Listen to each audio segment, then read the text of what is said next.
Welcome to Ruined Forever, the series in which we take a look at particular things that have left an ugly scar upon a once fantastic franchise. In this episode, we're doing something a little different. Rather than focusing on just one show or one individual thing, we're instead covering the downfall of a childhood hero to many. I've mentioned quite a few times in the past that the original Ben 10 is one of my favourite cartoons of all time, as I grew up with it when I was younger. Rebellious, charismatic 10-year-old Ben Tennyson on a summer road trip with his ex-plumber grandpa and magic casting cousin Gwen. Armed with the Omnitrix, a watch on his wrist that allows him to turn into any of 10 aliens. I was absolutely obsessed with this show when I was younger, to the point of running around the schoolyard with my friends pretending to be Ben. Jesus Christ, I'm such a loser. And I admit, the series still holds a special place in my heart to this day, despite the fact that I should have long grown out of it by now. I can sing the entire theme song off by heart, and I can probably name all of the aliens off the top of my head. I need a hobby. The original Ben 10 cartoon is a classic. A 52-episode long journey across America as a family trio encounter various aliens that constantly threaten them. Each episode was distinct and unique, and easily distinguishable from each other. It was amazing what the writers came up with a show filled with fantastic villains, insanely epic fight scenes, and aliens so awesome that I named my channel after two of them. It was both silly and mature, with a perfect mix of humor and action, a mix that most cartoons are lacking nowadays. The show made me laugh, made me terrified to the point of not being able to sleep, and made me wish I had an Omnitrix of my own. I love the original series to death, and no matter how old I get, it will always be one of my favorite shows. So what the hell happened? The franchise is still continuing to this day, but somehow with each new installment drops in quality significantly. We all thought it couldn't get worse than Omniverse, but oh boy did it. Cartoon Network must have been listening when people demanded that we go back to 10-year-old Ben, since Omniverse was initially half teenage Ben and half kid Ben. Obviously fans didn't think that was enough young Ben, and so what did Cartoon Network give us? This. Ben 10 at the time of this video has 5 main shows to comprise his lineage. These being the original series, its sequel Alien Force, the continuation of Alien Force that didn't really change much, Ultimate Alien, the thing that caused many fans to lose their shit, Omniverse, and the recent reboot. Personally myself, I hold each of these shows, except the latest one, that thing can go die in a fire, in a reasonably high regard. I don't hate Alien Force and Ultimate Alien, as they both have their fair share of epic moments. I'm glad they utilised a more mature tone, which was what allowed them both to have some truly epic fights. The problems with Alien Force and Ultimate Alien is that they both adapted a visual style akin to that of anime, though as a result sacrificed a more expressive and appealing appearance. Many felt that the shows lacked a proper sense of humour and treated themselves too seriously, and that the older Ben wasn't as likeable as the younger one. However, both shine through with fantastic plots and battles, and even though they certainly weren't perfect, Alien Force did serve as a sequel to the original show fantastically, what with a brilliant new set of aliens and returning characters from the original series. Ben 10 always did have fantastic consistency with canon and plot, which continued into Omniverse. However, that show took it upon itself to make every character look as horrible as possible. At least it fixed forearms.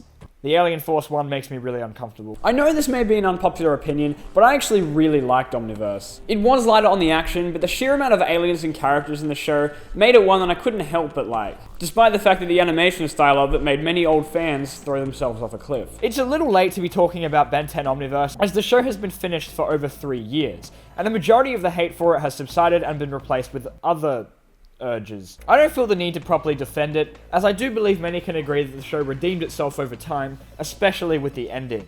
The animation was certainly dumbed down, but at least it wasn't this dumbed down. The aliens still resembled aliens and didn't look like they were made out of gum, and the dialogue and action was still pretty good. At the time when Omniverse first came out, I was joining those who were skeptical, especially after seeing Kevin's design. I mean, seriously, what the hell were they thinking? I was pleasantly surprised when it finally debuted, however. The show turned out a lot better than I thought it would, and that's why I hold Omniverse a little bit higher than Alien Force and Ultimate Alien. Also, Rook was awesome. Way better than Kevin and Gwen in my opinion. Omniverse was a lot more fun than the 2 shows before it. It discarded a lot more of the serious tone Alien Force and Ultimate Alien had, and tried to make the series sillier and goofy again, and I think it did it well. Though it didn't stop the show from having some epic fight scenes. It's my second favourite show in the entire series, second only to the original of course. Unfortunately, much like a majority of Cartoon Network properties in recent years, Ben 10 was one of the many victims that succumbed to the reboot disease, and so the original show was dumbed down a hell of a lot in order to make some quick bucks for the network. I've already spoken about the reboot in detail in a previous video, though since then many feel the reboot has redeemed itself thanks to the reintroduction of Vilgax and other villains from the original series. And I have to say, it was pretty cool to see them return. It felt like for the first time the writers actually gave a crap about what they were producing. But it doesn't change the fact that Ben 10 has gone from this to this. I always thought that things improved over time, but it turns out instead that things just make more money over time.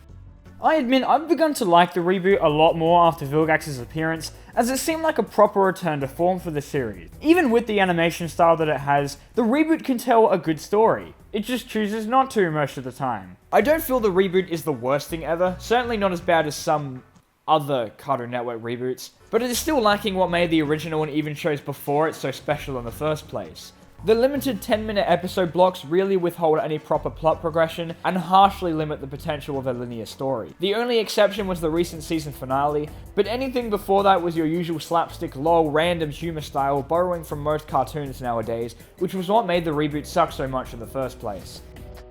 I don't want to sound like a nostalgia-driven hater who's refusing to accept anything that isn't the original series, but it is still sad to see a show that I grew up with turning into this. I bet people are regretting complaining about Omniverse now. The reboot seems like the last straw for Ben 10, and if I'm being honest, I don't think we'll ever see a proper return to form for the series again. The shows themselves aren't that bad, but it can't be denied that Ben 10's quality has been rapidly declining since the original show, which is due to the current drought of action cartoons. As I've said before, action cartoons are becoming an extinct genre, and an action cartoon like Ben 10 is certainly finding it difficult to adapt to this change. Sure, Ben 10's always been a good mix of humor and action, but the formula can't survive on humor alone, which is unfortunately what the reboot is trying to do. Is Ben 10 ruined forever?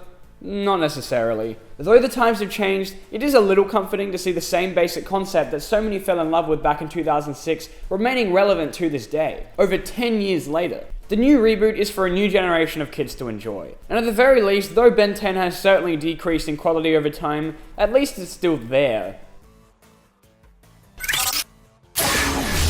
So because of that, I place Ben 10 at the bottom of the Ruined Forever scale, for the series hasn't necessarily been permanently ruined, instead it's just gotten worse with each installment.